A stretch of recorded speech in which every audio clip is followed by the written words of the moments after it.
Quando alguém precisa de dinheiro, é capaz de ir a extremos. Eu não era corrupto o bastante para matar, mas estava desesperado o suficiente para chegar perto disso. O divórcio tinha me destruído e qualquer solução parecia aceitável. Precisava sair daquela casa, começar de novo, mas não tinha recursos suficientes. Foi assim que encontrei o anúncio. Trabalho temporário em um museu. $100 por hora.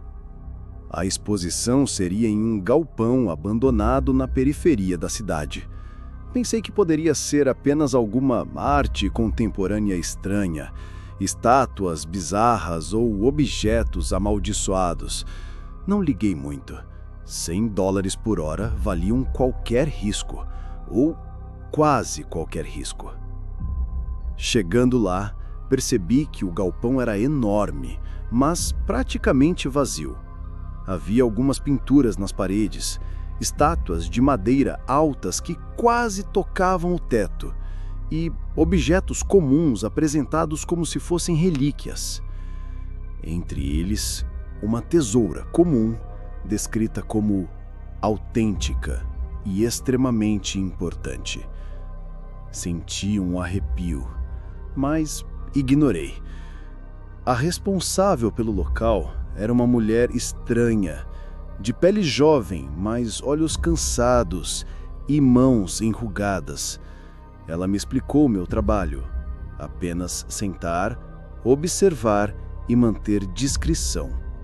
Não deveria olhar para o pedestal quando estivesse ocupado. Você vai saber quando isso acontecer, disse ela e saiu, deixando-me sozinho com aquelas peças inquietantes. Os itens mais curiosos estavam em uma parede ao fundo.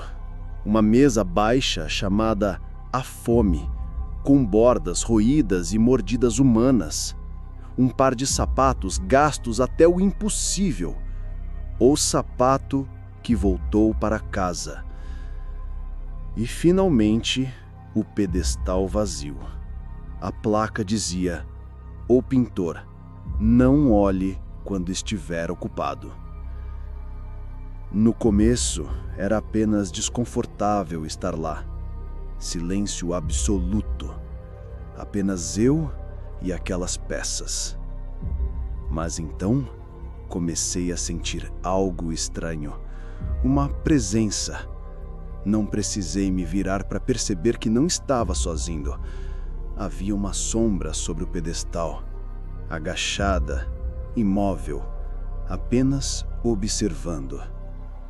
Horas se passaram, então ouvi passos molhados e arrastados, de ritmo irregular, como se viessem de duas pessoas, mas fossem apenas de uma. Ecoavam pelo galpão, aproximando-se e depois sumiam no vazio. Meu corpo não reagia. Eu queria correr, mas não conseguia. À noite, ao fechar o galpão, eu ainda ouvia passos, leves e arrastados, ecoando pelas paredes vazias. Não havia ninguém, mas eu sabia que algo estava ali. Algo que sempre esteve ali. Eu nunca deveria ter vindo, mas precisava do dinheiro. E cada vez que olhava para o pedestal, sentia a regra clara: não olhe quando estiver ocupado.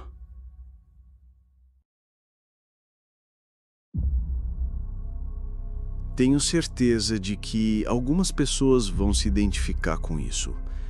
Minha infância foi estranha. Na época, eu não conseguia perceber que havia algo errado. Eu não entendia quando aconteciam coisas que não eram normais. Eu ia à escola, tinha amigos, brincava como qualquer outra criança, tinha pais amorosos e uma irmã irritante como muitos da minha idade. Meus avós, tios e tias sempre nos visitavam, mas eu não gostava quando minha avó vinha. Ela era rígida e me assustava. Um verão em especial ficou gravado na memória. Ela olhou para mim e para minha irmã de cima a baixo. Então se virou para meu pai e disse: "E o outro? Achei que tinha dito para acabar logo com essa farsa." Meu pai a puxou de lado e mandou que fôssemos brincar no quintal. Ela partiu naquela mesma noite e nunca mais voltou. Em casa, havia regras que eu não questionava. A mais importante era: nunca podíamos levantar a voz acima de um sussurro. Seja em raiva, em riso ou por acidente, o silêncio era lei. No começo, parecia normal, mas tudo mudou naquela noite. Minha irmã e eu estávamos no quarto, e como toda criança, ela gritou quando encontrou uma cobra de borracha debaixo do travesseiro. Não foi um grito longo, mas foi suficiente. O silêncio que se seguiu foi eterno. Meus pais entraram correndo.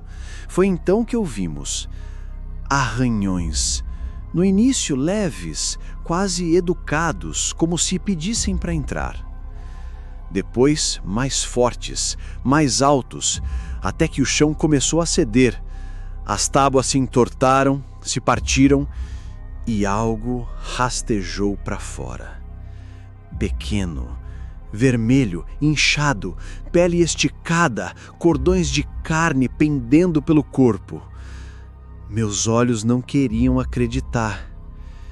Ele me agarrou pelo tornozelo e me lançou contra a parede como se fosse um brinquedo.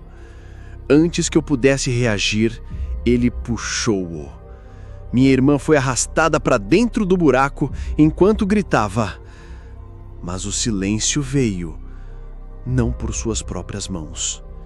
O som de carne sendo rasgada, ossos se partindo, e então sua voz. Mãe, pai. Mas não era mais ela. A criatura voltou, agora maior, deformada, feita de pedaços roubados. Cabelos ensanguentados colados à pele vermelha, dentes cravados em gengivas cinzas, como facas enfiadas em carne crua. Mas os olhos eram dela. Eram os olhos da minha irmã. A partir daquele dia, o monstro se tornou minha irmã. Fomos obrigados a fingir que o riso era dela, fingir que o sorriso era dela. Fui punido mais por tratá-la mal do que por quebrar a regra do silêncio. Eu saí de casa aos 16 anos. Continuei o jogo da mentira. Continuei fingindo que minha infância nunca aconteceu. Hoje só me resta uma certeza. Isso termina comigo. E termina com ela. Eu costumava pensar que estava apenas em um relacionamento ruim, tóxico, controlador, daquele tipo que todos alertam. Mas agora, já não sei se era um relacionamento de verdade. No começo, ela era tudo o que eu não era. Alta, engraçada, destemida. Eu, quieto, cauteloso, o tipo de cara que confere a fechadura da porta 2 vezes antes de dormir. Ela me tirou da concha, me fez sentir visto. Eu me apaixonei. O controle começou pequeno. Me avise quando chegar. Não deixa o celular ligado à noite.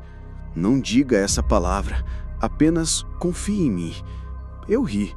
Achei que era apenas manias, ciúmes. Nada sério. Até que um dia, algo mudou.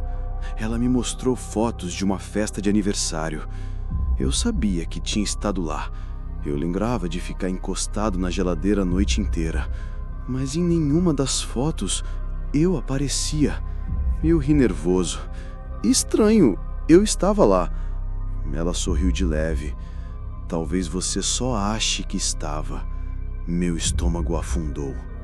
Outra vez, eu mostrei a ela uma mensagem que tinha enviado. Estava lá, marcada como lida, mas no celular dela não existia. Ela me olhou, calma, quase divertida. Viu?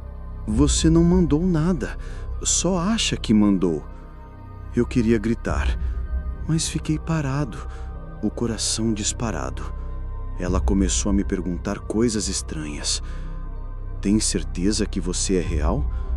Por que sempre parece um substituto? Você lembra de coisas que nunca aconteceram? Às vezes ela sussurrava, às vezes dizia como comentando o clima. Uma noite, peguei o celular dela. Não devia, mas olhei. Pastas com nomes como testes, sombras, fases. Dentro, fotos minhas, dormindo, cozinhando, sentado na varanda. Mas em todos os ângulos, eu parecia desfocado, transparente. Um vídeo me mostrava falando, mas sem som, apenas minha boca se movendo, com música ao fundo. Eu queria vomitar.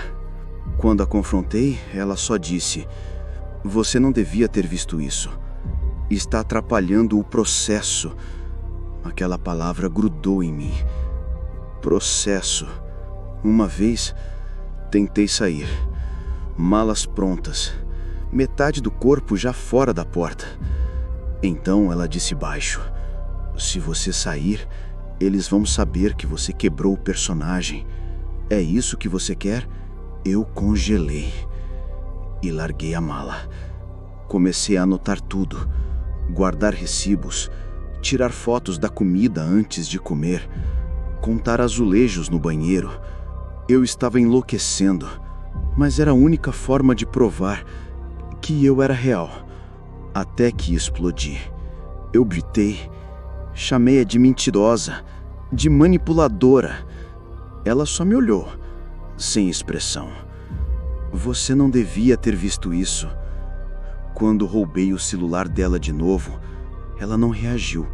Só disse: "Agora você contaminou o estudo." Eu fugi naquela noite. 2 semanas depois, a vi na rua, neutra, segurando uma sacola, apenas me observando. Eu disse: "Sou real." Ela respondeu calma: "Você ainda está aqui? Eles não te apadaram?" Meu sangue gelou. Agora recebo mensagens que desaparecem, fotos em que não apareço, luzes piscando. Outro dia, um envelope embaixo da porta.